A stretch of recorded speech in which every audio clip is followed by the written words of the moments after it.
Chers amis abonnés, bonjour.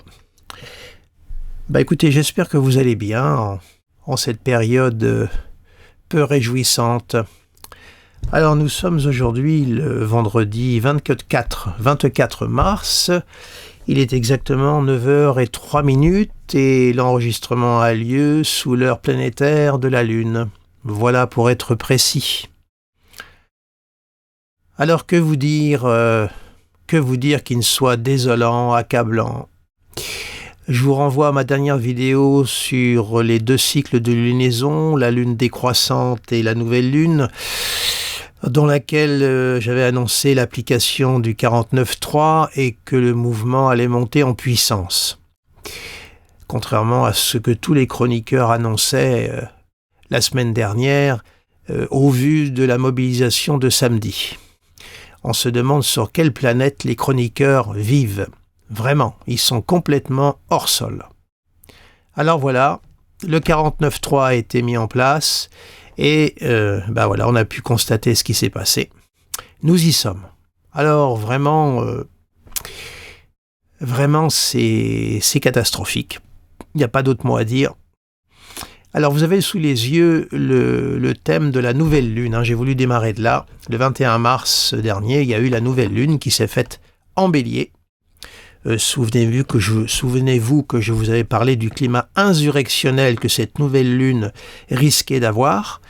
Et bien, nous y sommes vraiment, puisque vous voyez que dans le thème de Macron, alors à l'intérieur, c'est le thème de M. Emmanuel Macron, et à l'extérieur, c'est l'état du ciel pour le 21 mars 2023 que vous avez. Et vous voyez que cette nouvelle lune, donc la conjonction Soleil-Lune, était au carré de son opposition Jupiter-Soleil. Autrement dit, les 2 astres de l'autorité, du pouvoir, et cette nouvelle lune en bélier qui marque un élan. C'est une nouvelle lune martienne, donc guerrière, une nouvelle lune de colère. Eh bien, on voit que sa fonction est directement touchée. Et vous ajoutez à ceci que Mars était dans la conjonction de son Jupiter natal. Donc, on voit qu'il y avait là un canevas réuni de tensions. Rajoutez que Uranus est toujours dans l'orbe de conjonction de la Lune. La Lune, je rappelle que dans une approche mondiale collective, symbolise le peuple. Donc, on voit que tous les, si j'oserais dire, les ingrédients sont réunis, sans oublier Pluton, qui a passé son ascendant et qui est rentré dans sa maison 1. Donc, on a là un ciel, je dirais, l'état du ciel mondial par rapport à son thème de naissance qui est assez éloquent, si j'ose dire. Alors maintenant, qu'est-ce qui va se passer ? Alors je vais me coller à aujourd'hui. Alors je fais un petit changement. Voilà, là nous avons le ciel du 24 mars 2003, 9h06, comme vous voyez. C'est l'instant où je m'adresse à vous. Voilà.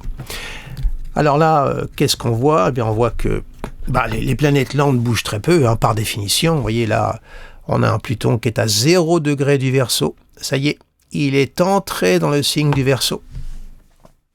Alors j'ai reçu beaucoup de messages.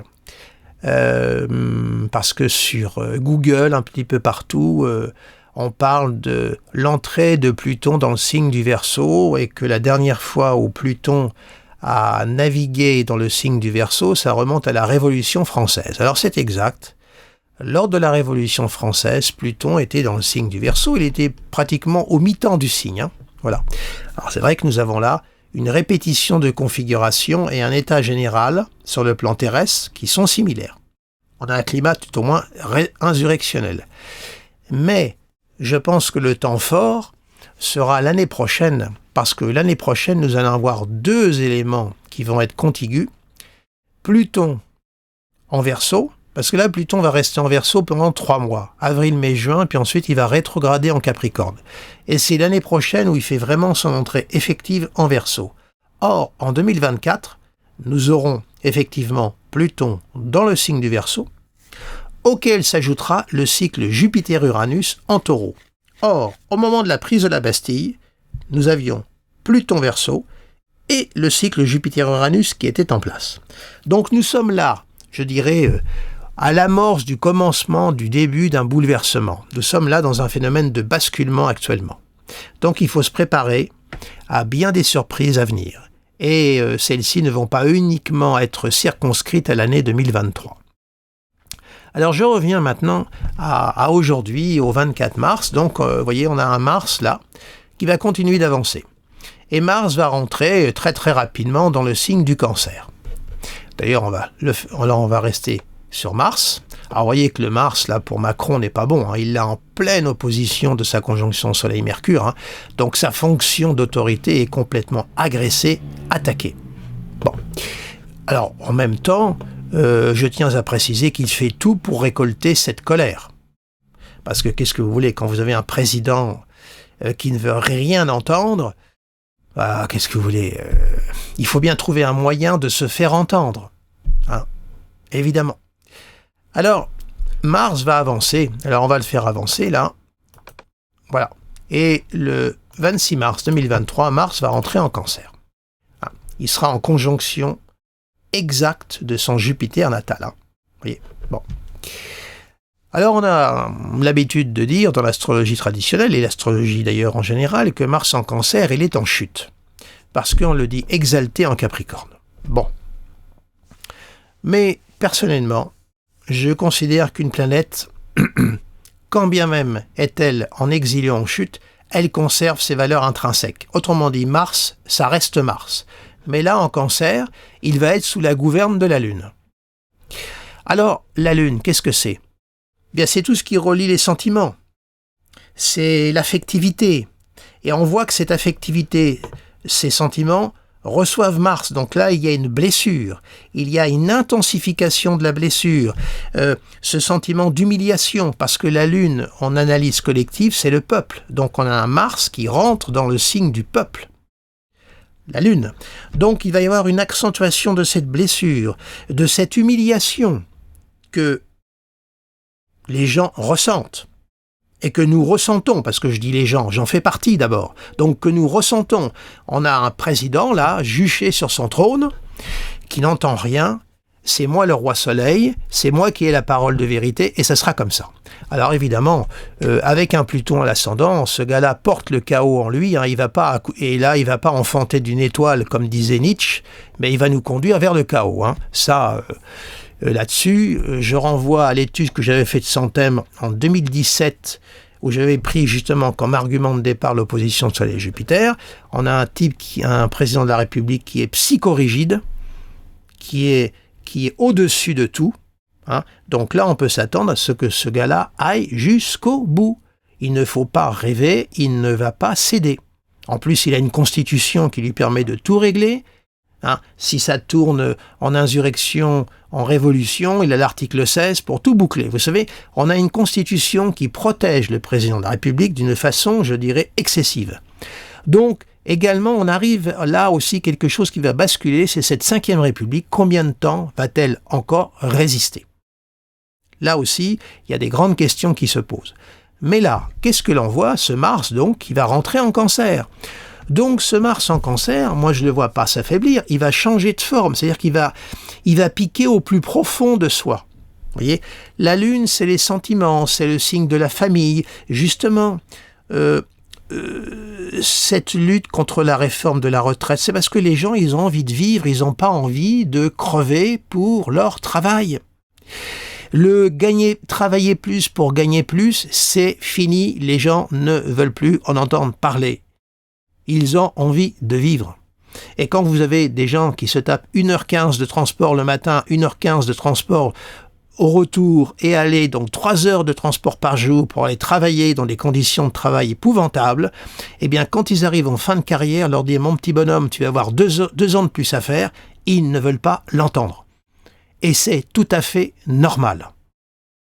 Bon, et là, on a un gouvernement qui établit le rapport de force et qui organise lui-même le chaos. Il porte ce chaos en lui et il est en train de de l'engendrer. Il a le retour de ce qu'il porte en lui. Alors maintenant, on voit que ce Mars qui avance en Cancer va être de plus en plus réactif. Ce Mars va aller au carré. Alors évidemment, il est moins rapide que le Soleil, mais il va avancer. Hein, vous voyez, je vous le fais avancer au jour le jour, suivez-le de l'œil, vous voyez là. Bon, On aura même, vous voyez, une petite conjonction Lune-Mars, là, si on fait avancer en horaire. Vous voyez, une conjonction Lune-Mars qui va se faire le 28 mars 2023.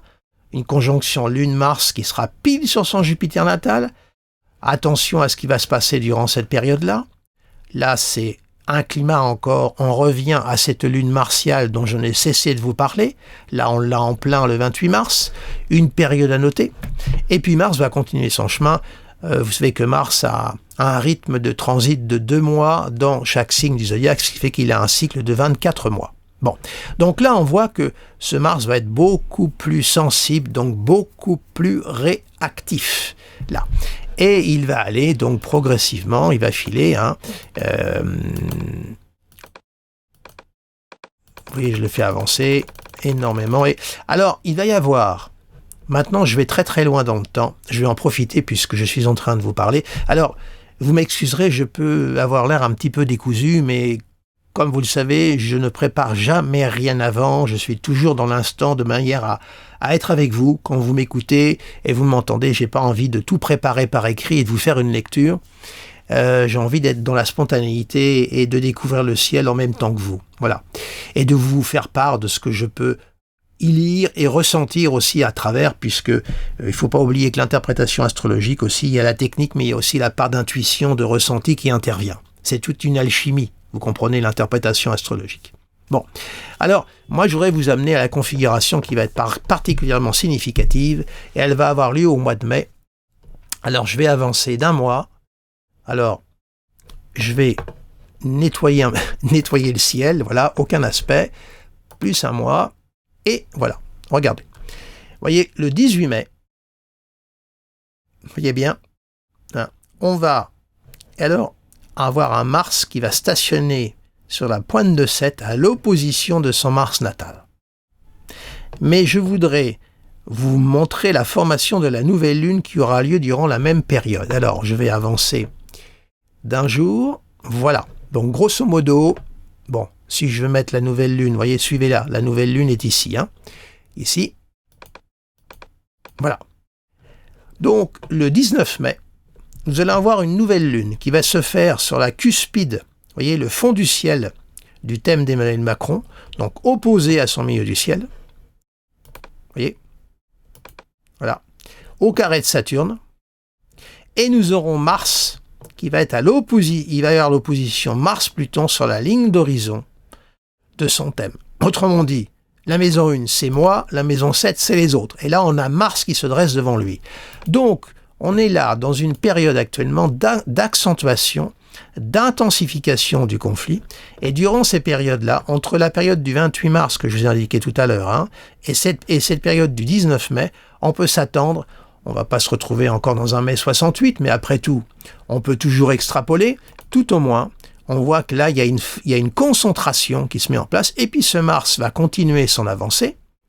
Son Mars natal, n'oublions pas qu'il est au carré de sa lune natale et au carré de son Uranus au natal. Hein, et Mars va revenir sur sa position natale. Alors attendez, je vais un petit peu vite, veuillez me pardonner. Mais là, nous verrons aussi que nous allons avoir, regardez, il y aura même la conjonction Lune-Mars, vous voyez, le 24 mai, regardez, qui sera à l'opposition de son Pluton. Hein. Vous voyez, c'est ce carré. Vous voyez la conjonction Lune-Mars là. Si je vais vous la mettre exacte en termes d'heures. Voilà, vous voyez. Hein, vers 21h06, il y aura encore une conjonction Lune-Mars qui est pas bonne non plus, qui est opposée à son Pluton natal. Voyez-vous? Non. Bon, donc on est là dans une période et puis on rajoute Neptune. Alors oui, Neptune est au carré de son Soleil et de son Jupiter. On voit là une inflation, une exacerbation de l'ego. Je vous renvoie toujours à cette interview qu'il avait donnée en 2017 pour le journal Le Monde, où il disait que les Français vivent avec la présence dans leur inconscient du roi. Est-ce que vous vous rendez compte? Moi, ça m'avait marqué cette interview-là et ça m'avait tout dit sur le personnage. Il se prend pour le roi. Voilà. Et là, Neptune, Jupiter, Soleil, c'est une amplification du moi, une hypertrophie de l'ego. Et avec un Pluton à l'ascendant, c'est plutôt dangereux. Moi, ça me rassure pas. Et ce Neptune, en plus, apporte du flou, c'est-à-dire que toutes les décisions qu'il prend, il met à côté de la plaque. Il ne prend pas les bonnes décisions. Neptune, c'est pas le principe de réalité, c'est tout le contraire. Il aurait mieux fait, comme je l'ai dit dans mes précédentes interprétations, il ferait mieux de ne pas se présenter. Souvenez-vous de ce que j'avais dit, sous-entendu qu'il ne fallait pas voter pour lui. Voilà, mais bon, maintenant je déflore quand j'ai dit qu'à sa place, je ne me représenterai pas. Eh bien voilà, il est en place. Certains l'ont voulu, il va falloir se l'avaler. Donc, Neptune, là, n'apporte que du flou, de la mauvaise décision. Il n'y a pas de rationalité dans ses réflexions. C'est une réaction purement égotique. C'est un homme qui est marqué par une psychorigidité. Il a un trigone Saturne-Mercure rétrograde, un Saturne vierge et un Mercure à 29 degrés qui rétrograde au Soleil. On ne peut pas trouver configuration plus psychorigide. Ce gars-là est, comment vous dirais-je, l'adepte évidemment du en même temps, ça fait partie de la dualité du personnage, mais en plus c'est quelqu'un qui a un noyau dur en lui, et en plus maintenant toutes les personnalités qui étaient plus ou moins à la hauteur pour lui adresser la parole, lui faire face, il les a éliminées. Donc il règne en monarque, il est complètement isolé, et il n'y a rien de pire que d'avoir un chef d'État isolé, surtout quand il a un Pluton qui se promène sur son ascendant. Il a déclaré quand même il y a un mois à une journaliste qu'il avait fait une dépression nerveuse. On a un chef d'État qui est dépressif. Je vous le rappelle. Je n'ai pas réussi à retrouver l'article comme de bien entendu. L'information n'a pas été trop diffusée et je n'ai pas téléchargé le document. Je le regrette parce que je vous l'aurais fait entendre. Tout au moins, je vous l'aurais donné à lire. Il l'a déclaré. C'est extraordinaire quand même. Donc, extraordinaire, c'est une façon de parler. Donc, vous voyez qu'on est là à un moment de notre histoire particulièrement critique, explosif, n'ayant pas peur des mots, et que, vous voyez, entre l'instant où je vous parle, je vais revenir à aujourd'hui, là, voilà, au 24 mars, là, et ce fameux mois de mai, donc dans pratiquement 2 mois, à mon avis, va s'en passer durant ces 2 mois-là. Il va falloir bien surveiller l'état du ciel, la situation générale, mais je ne vois pas. Mars a été en Gémeaux, ça a été le côté électrique. Alors, vous aurez remarqué aussi que les manifestations ont quand même été tout à fait extrêmement bien encadrées, très bien contenues jusqu'à présent. Et puis là, hier soir, il y a eu le débordement parce qu'il y a eu tous les Black Blocs qui ont débarqué et qui ont commencé à tout renverser. Bon, ça malheureusement, ces groupes marginaux, on ne peut pas les contrôler. Par définition, ce sont des groupuscules incontrôlables. Bon. Et Mars, bien évidemment, c'est la guerre. C'est l'action, c'est la violence. Et on voit qu'il a cette violence qui est en train de se concentrer sur lui actuellement. Mars arrive là, tranquillement, opposé à son Soleil. Et il va continuer, il a un Mars qui lui fait face. Il est dans le cadran occidental, il va lui faire face. Donc la violence à son égard n'est pas finie. À sa place, moi je me méfierais dans mes déplacements publics et autres, parce qu'il pourrait lui arriver des pépins, parce que là il y a une haine qui est montée. C'est catastrophique à dire. Il y a une haine qui est installée, il y a un rejet d'Emmanuel Macron derrière cette réforme. Les gens n'en veulent plus. Alors on a une constitution, on ne cesse de nous dire que le 49.3 est démocratique, mais simplement la constitution, il y a beaucoup d'articles. Il y a aussi l'article 68 de la constitution qui parle de la destitution du président de la République. Cet article existe aussi. Sans parler de l'article 2, que vous avez entendu parler, sur la souveraineté, par le peuple, pour le peuple et pour le peuple, etc. Donc, voilà un petit peu la petite note vidéo que je voulais vous faire. Vous devez entendre dans la tonalité de ma voix que je suis à la fois agacé et puis désespéré. Je suis habité, partagé par ces 2 sentiments. Je suis accablé et en même temps, il y a une colère froide en moi. Moi, je suis toujours l'adepte des colères froides. Les colères froides, ce sont les pires, en fait, vous voyez. Ça fait du dégât.